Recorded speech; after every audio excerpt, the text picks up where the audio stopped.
This video is sponsored by Tokyo Treat and Sakura Co. I think it's common knowledge amongst most Naruto fans that Konoha is the strongest village in all of the Naruto-verse. It's dominated most of the wars it's participated in. It held the largest sway in the Fourth Great Ninja War. And more importantly than anything, all the main character-esque characters seem to come from there. Name 5 characters from the Hidden Stone. I'll wait. But we ever sat back and wondered why Konoha was the strongest village? What economic, political, or even just biological things had to occur to make Konoha the strongest out of all the 5 ninja villages? And while some may write it off as simply, well, this is where Naruto was gonna be born, so we had to make Konoha that way, it's not quite that simple. In fact, there's a long storied history that makes a lot of sense in terms of village building that led to the power that Konoha achieved. But before we get to talking about fictional history, guys, please, for me, like this video, subscribe to the page, and hit that noti bell. And if you really like fictional history class, go ahead and hit that join button and become a member of the Weeb Alliance over here on YouTube.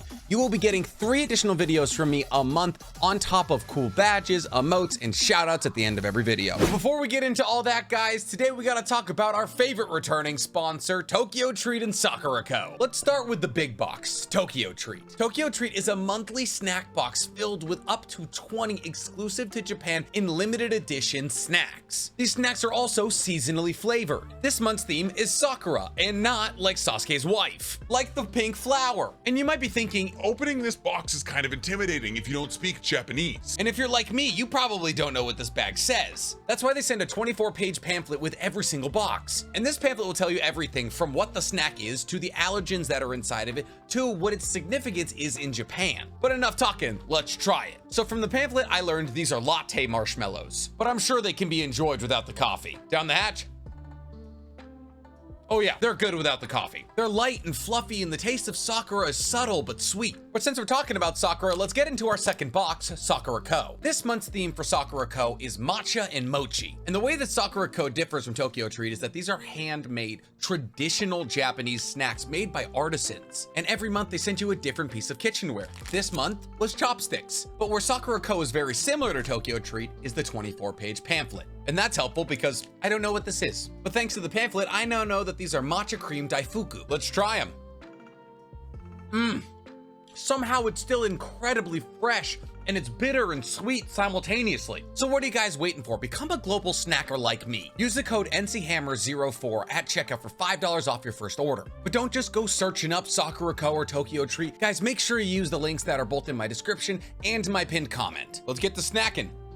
So how did Konoha become the biggest kid in class? Let's start this video in the only way that really makes sense, at the beginning. And I know what most of you are thinking. Well, of course Konoha is the biggest kid in class. They had both the Senju and the Uchiha. But what if I told you Konoha's strength began way before the Senju and the Uchiha decided to shake hands? What if I told you Konoha's strength was always faded because of its location? In the Naruto worlds, we are aware of one continent. This is the continent where the land of fire, the land of sound, the land of wind, the land of rock all exist. And on this one continent, the land of fire is directly in the middle. Equatorial, some might say. And I know what you're thinking, being in the middle doesn't necessarily make it a good place to be. Look at Nebraska. But in a world where this is the only continent, being equatorial means a lot of things for you. Equatorial meaning that your country lays along the equator of the Earth. Countries that lay along the Earth's equator are usually warm and tropical, and therefore see dense growths of greenery and life, which is very consistent with what we see in Konoha. In fact, every bit of Konoha seems to be incredibly covered in trees, almost like it's a rainforest. I mean, Konoha literally means village hidden in the leaves, and the country is literally called the land of fire, implying warmth and heat. So agriculturally, the land of fire is very advantageous. It would have rich soil and be very good for farming. On top of that, its dense woods would provide cover for animals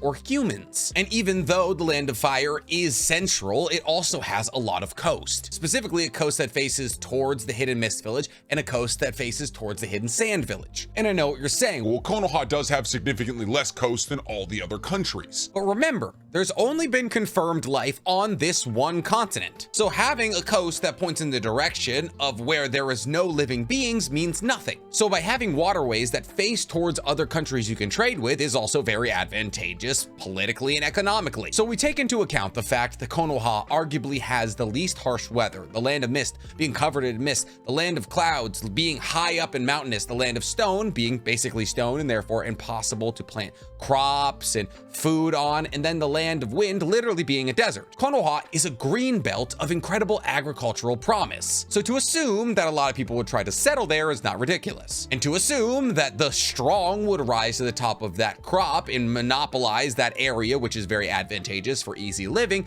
is also not that ridiculous. Which is how we got the Uchiha and the Senju. Resources are not infinite in the Naruto world. This is actually why the first and second Great Shinobi World Wars occurred. And resources also played a large factor in the third Great Shinobi World War. So in this green belt, I guess, of the land of fire, the strong would rise to the top. And the strong would only get stronger because of promises in agriculture and the ease of living. People in the hidden sand cannot focus on getting stronger as a ninja if they're hungry and thirsty. But enough about fictional geography, let's talk about the Uchiha and the Senju. Obviously, in the Warring States period, they were warring factions, but they weren't necessarily always fighting each other just to fight each other. Essentially, it was well known that they were the two strongest clans. So if a village wanted to take over another village, they would hire either the Uchiha or the Senju to help them take over that other village. But if the village that was about to be invaded caught word that the village that was about to invade them hired the Senju, they would hire the Uchiha. And therefore, the Uchiha and the Senju fought proxy wars for generations. But fighting these proxy wars made both the Uchiha and the Senju significantly stronger. Obviously, yes, it also killed a lot of their children and resulted in their clans not being as large as they could be, but it sharpened the respective blades of both the Senju and the Uchiha. For reference, the Warring States period was 1500 years at least. So that's a lot of time to perfect your craft of killing each other. And then one day, these two clans decide to come together. Now, the two clans who are considered the strongest clans on Earth, who have spent thousands of years sharpening their blades against each other,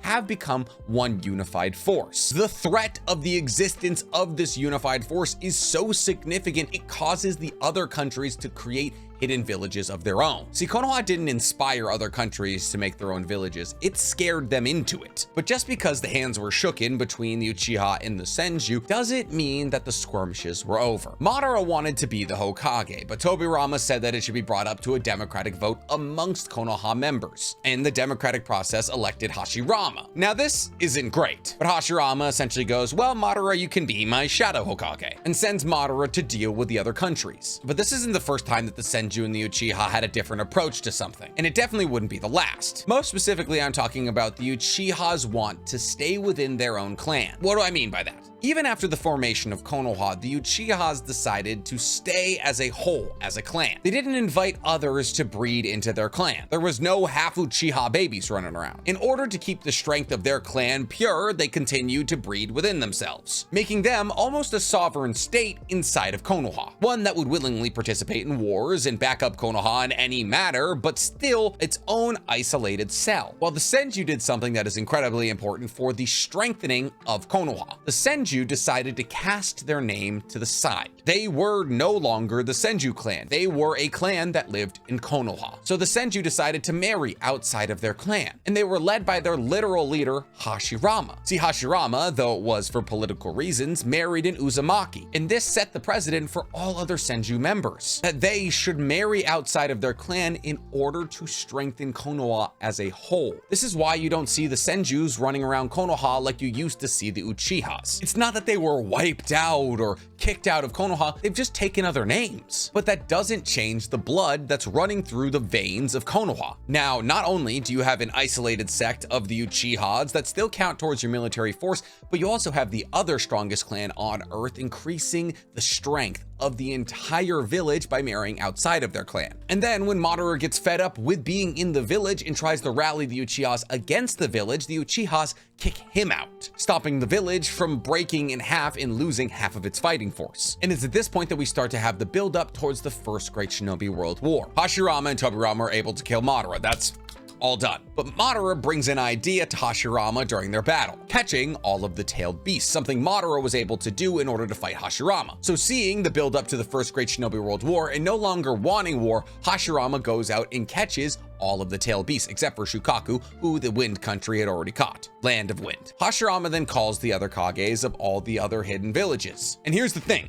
The only reason this worked is because it was Konoha calling the conference. There had been skirmishes along the borders for years, but Konoha was the man with the big stick. And a large part of the reason they had the big stick was the fact that Monoro went around to each village, specifically the village hidden in the stone, and told them they needed to be subservient to Konoha. And then he would proceed to kick the shit out of whoever was in charge there, like he did to Inoki and Mu. And it's at this meeting that Hashirama sells 7 of the tailed beasts to the other countries. Well, technically he wanted to give them away. Tobirama is the only reason he sold them. And while this wouldn't stop the war from happening, it essentially funded Konoha to make it through it. Wars are incredibly expensive. In fact, the armistice that was signed at the end of the First Great Shinobi World War was signed because the countries were running out of resources. And the after-war realization that all of the countries were destroyed, had lost their kages and all of their resources, put all of the countries into a depression after the First Great Shinobi World War, except for Konoha. Konoha had taken massive losses. They had lost both Hashirama and Tobirama in the war, but their war effort was essentially funded by the other villages, meaning that the economic disparity that they saw after the First Great Shinobi World War was significantly less than all the other hidden villages. That money could also be put towards repairing Konoha or setting up infrastructure or agriculture. In fact, that money was used during the First Great Shinobi World War by Tobirama, who took the money of his brother's spoils and set up important systems in Konoha, specifically the Anbu, the police force,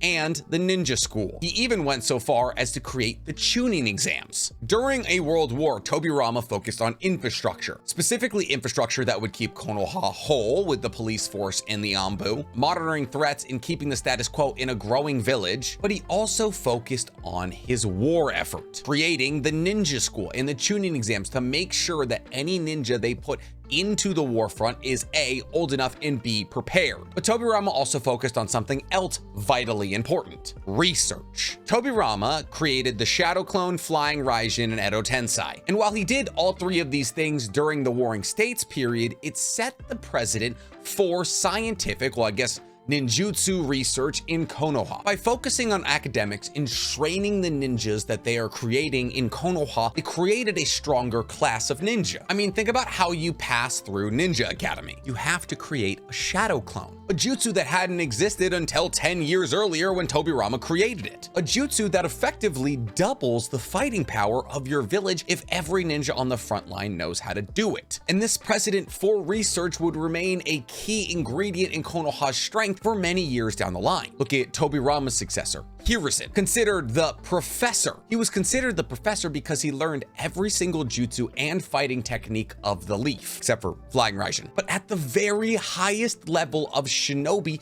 you had people actively searching for strength through the medium of identifying and figuring out multiple ninjutsus and fighting techniques. Look at the person Hiruzen adopted, Orochimaru, who had an endless quest to understand every single ninjutsu ever created, and therefore that drove him to figure out immortality. He rediscovered the jutsus of Tobirama and made them better. He figured out cloning, how to make Sharingans from scratch, how to graft new body parts onto existing people. Hell, he brought back wood release. While sometimes the research may not have been ethical, looking directly at you, Orochimaru, having research being done to actively enhance the ninjutsu of a village is massive for strength. Think of it a bit like weapons technology in our world. Having a plane that can fly and not be detected by sonar is significantly better than one that can be. But since we're talking about redefining battlefields, we have to talk about one of Orochimaru's partners, Tsunade. You see, Tsunade was a Senju and therefore inherently was strong, a reality for a lot of people in Konoha at this current time who are nameless. But because of the economic disparity of the aftermath of the First Great Shinobi World War,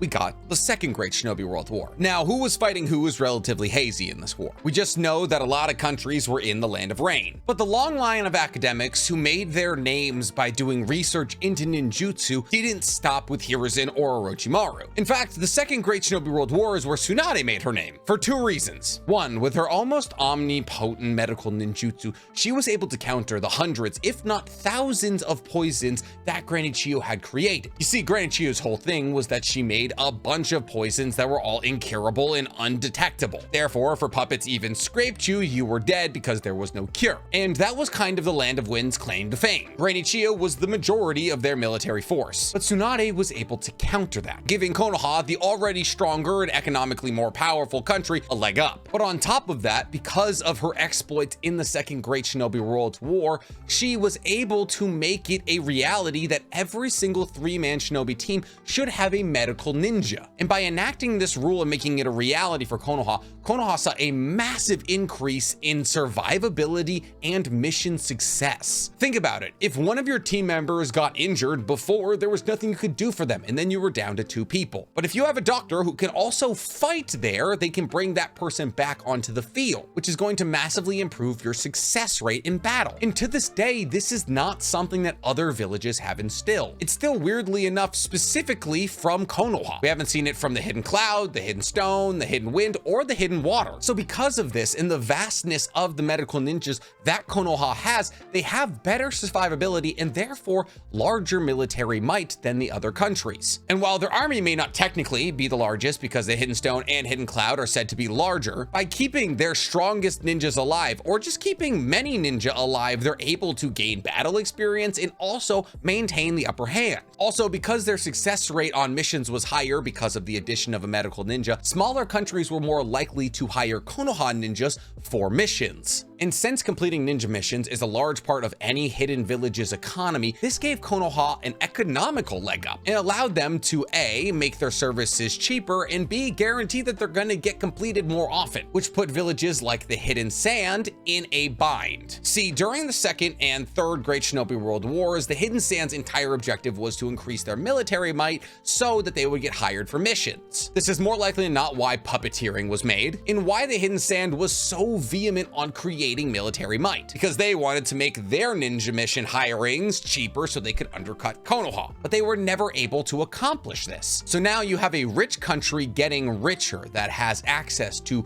favorable ports, can give you cheap ninja missions. None of their ninjas are dying. They have an agricultural advantage over the other countries, and slowly but surely Konoha began to increase the lead ahead of other villages, which is why the Third Great Shinobi World War happened. Essentially, when other villages began to thrive while others began to fail, the failing villages didn't like that very much. Specifically, the Hidden Stone, the Hidden Cloud, and the Hidden Mist. Take a look at a second at the political situation of the Third Great Shinobi World War. We know for a fact that the Hidden Stone and Konoha were warring. This is where the Battle of Kanami Bridge happens. Inoki sends a force of 1,000 shinobi to try and take over Konoha that Minato stops single-handedly. We know they're fighting. We also know that Konoha and the Hidden Cloud are fighting because Minato comes up against A and Killer B. And we also know that the Hidden Mist and Konoha are fighting because the Hidden Mist abduct Rin, put a Sobu in her, and try to send her back to Konoha to act as a Trojan horse. Essentially, the only village we don't know that's fighting Konoha is the Hidden Sand, but we know that Sasori gets the nickname Sasori of the Red Sand during this war, so the Hidden Sand were fighting somebody, probably the Hidden Stone, but we don't know. But we know for sure that at least 3 villages are attempting to attack Konoha from basically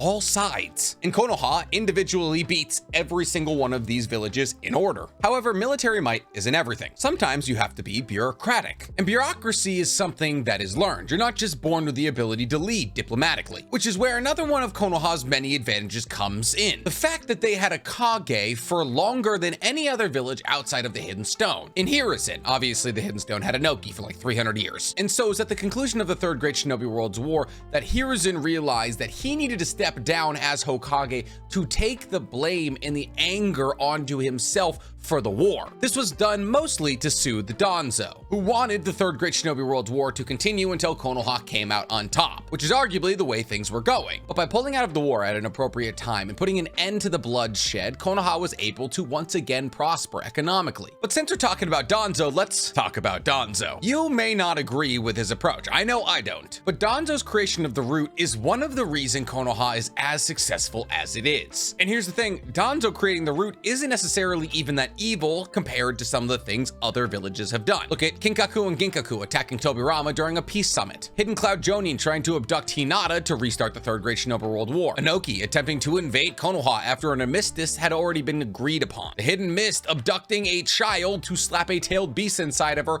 and have her destroy an entire village. When you look at all the various war crimes that have occurred over the duration of Naruto's history, the root starts to make a little bit of sense. The root begins to make even more sense when you look at how stable Konoha has been. Obviously Danzo, and therefore subsequently the root, were responsible for the Uchiha massacre. Not great, I'll admit that. But the Uchiha massacre is significantly less bloody and less detrimental to the health of Konoha than a war between the Uchiha and the rest of Konoha would have been. Also, we don't necessarily know whether or not the Uchiha would have won this. Therefore, from Danzo's point of view, which would have been on the side of the loser if the Uchiha had won, having the Uchiha all die is significantly better for the stability of Konoha. And this is just one of the many things Danzo did to keep Konoha stable and powerful. He also managed to turn Hanzo the Salamander against the Akatsuki. He managed to make Konoha come together as a whole by revealing that Naruto was the Jinchuriki to the Nine Tails and making him the center of everybody's hate, giving them something to rally around. None of these things are good things, and all of these things probably had better solutions. But Danzo's work in the shadows, and therefore subsequently the work of the root in the shadows, actually did a good job at keeping Konoha stable, while places like the Hidden Mist had a coup that Zabuza and Kisame were involved in. The Hidden Cloud had Kinkaku and Ginkaku, their two strongest shinobi, defect from the village and try to kill Tobirama. The Hidden Sands Hokage was killed by sorcery and turned into a puppet. I mean, I guess technically Orochimaru did kill Hiruzen, but Orochimaru also killed the Kase Kage. Honestly, the only village possibly more stable than Konoha is the Hidden Stone, and that's because of the wild amount of nationalism that they have for their village, and also the fact that they've had the same Kage for damn near 100 years. Like him or not, Danzo was doing what he believed was best for the Leaf, and even though his methods often resulted in bloodshed, it did usually stop conflict, or it undermined the strength of other villages, once again increasing the gap between Konoha and subsequent other villages. And that brings us to the modern era of Naruto, not Boruto. Naruto and Sasuke are born, and the accumulation of all the powerful bloodlines that have come to Konoha seeking refuge and community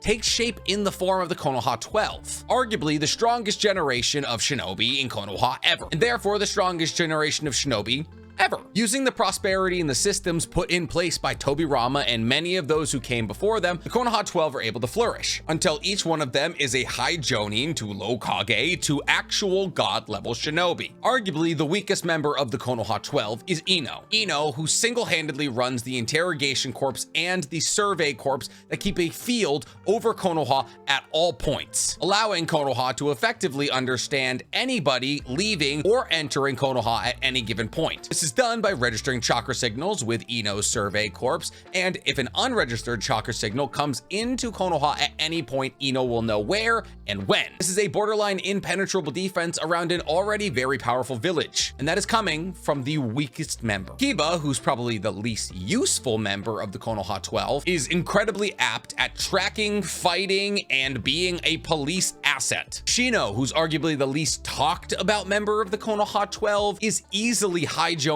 to low kage level, and if he used some of the bugs that he could use but refuses to use on moral grounds, he would be high kage level. Not to mention, now we're getting into Boruto era, that Kakashi in combination with the Kaminarin group managed to usher in an era of technological advancement in Konoha, making Konoha now essentially the tech capital of the ninja world. Yes, trains run into every village, but those trains are created in Konoha. Shinobi wear, like the one that Boruto wore during the tuning exams that allowed him to create any jutsu he wanted, was created in Konoha. Because of the route set by Tobirama, Hiruzen, Tsunade, and Orochimaru, that Konoha is the center for research. So in summation, an equatorial location that allowed for agricultural advancements and advantageous ports to shipping to other countries set the groundwork for groups of people to come to this area at at which point the strongest rose to the top in form of the Senju and the Uchiha. The combination of these clans and the advancement in technological and ninjutsu research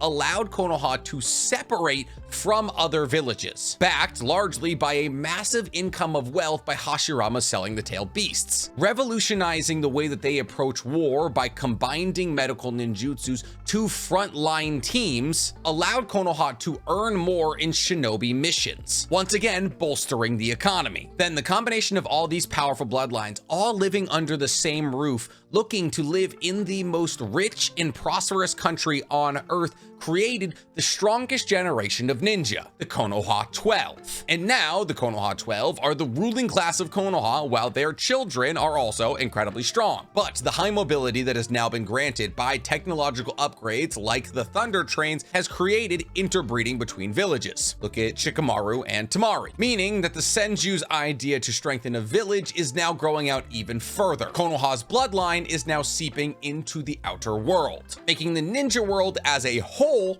stronger. That is why Konoha is the strongest village. I feel like I just wrote my own guns, germs, and steel for Naruto. But if you enjoyed this fictional history lesson, guys, please, for me, like this video, subscribe to the page, and hit that noti bell. And if you want to support my career as a fictional teacher, go ahead and hit that join button and become a member of the Weeb Alliance over here on YouTube, getting access to 3 additional videos from me a month, access to cool badge, emotes, and a shout out with your name at the end. Listen, there's actually a solid argument to be made that Konoha isn't actually the strongest village out there, but we'll save that for another video.